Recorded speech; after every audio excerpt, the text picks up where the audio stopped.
Alexa, open WikiHow. Okay, here's WikiHow. Hi, ask me how to do anything. How to swim. Would you like to watch a video or listen to the steps for how to swim? Listen to the steps. How to swim.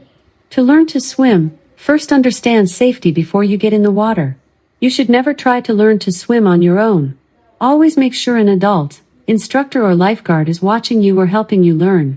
Next, get comfortable by learning how to hold your breath. To hold your breath, take a long inhale and wait to exhale. Once you learn to hold your breath, you can try to float. Start by making your body parallel with the surface of the water while lying on your back. Ask an adult to spot you as you find your balance in the water. Try to maintain your parallel posture on your back for a few moments unassisted without submerging your face. Always practice in the shallow end, so you can stand up when you need to. When you're comfortable floating, grab onto the edge of the pool and practice gently kicking your legs up and down in the water. Try keeping your head face down in the water for a few seconds while holding your breath, but always come up for air when you feel that you need it. To learn how to swim the freestyle, breast, butterfly, and backstrokes, try working with a qualified instructor.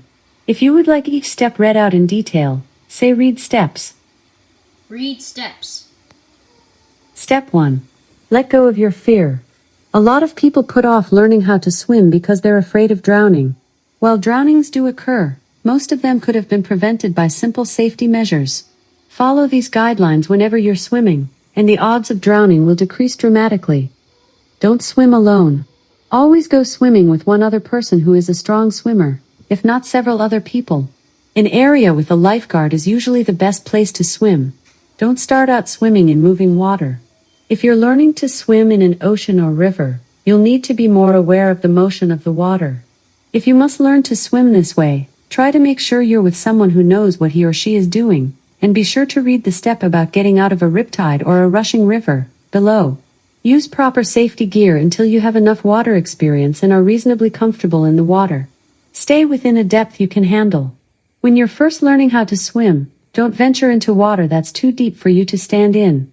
That way, if something goes amiss, you can simply stand up and breathe. Avoid swimming during inclement weather conditions. Swimming in a light rain shower should be fine, but if you see or hear a storm approaching, get out of the water immediately. This rule is to be followed regardless of how well you can swim.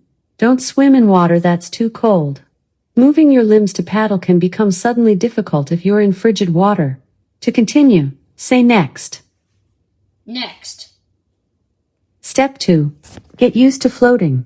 When you're in the water, hold on to the side of the pool or a dock, and let your legs float out behind you. They should lift easily if you let them. But, for some people, they like to sink to the bottom, while your upper body floats. Don't worry, just retry the method again. Practice doing this on your stomach and on your back, until you're used to letting half of your body float. Try floating on your back or your stomach as soon as you're ready. Stay in a shallow depth so that you can simply stand up if it's not working out. It might feel weird to have water around your ears while your nose and mouth are in the air, but you'll get used to it. For extra stability, put out your arms at a right angle so that your body is in a T shape.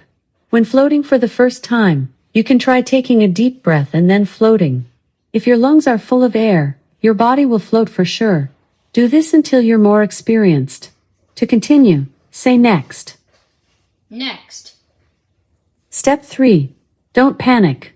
Always remember that you have a fallback if you're in an unmanageable depth or you simply can't move your limbs, floating on your back.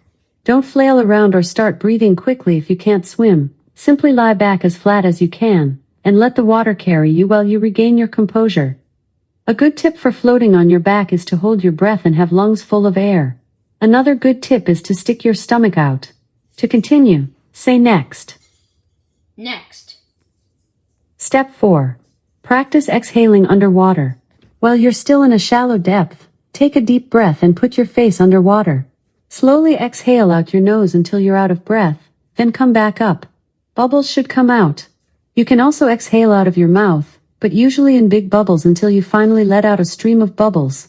If you're uncomfortable exhaling through your nose, you can hold it closed or wear a nose plug and exhale through your mouth. To continue, say next. Next. Final step. Wear goggles, optional. Wearing goggles can help you feel more comfortable opening your eyes underwater, and might allow you to see more clearly.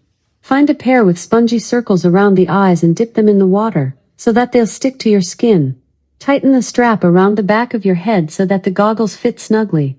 Okay, you've reached the end of the article. To hear it again from the beginning, ask how to swim. Or, you can ask how to do something else. What would you like to do? Exit.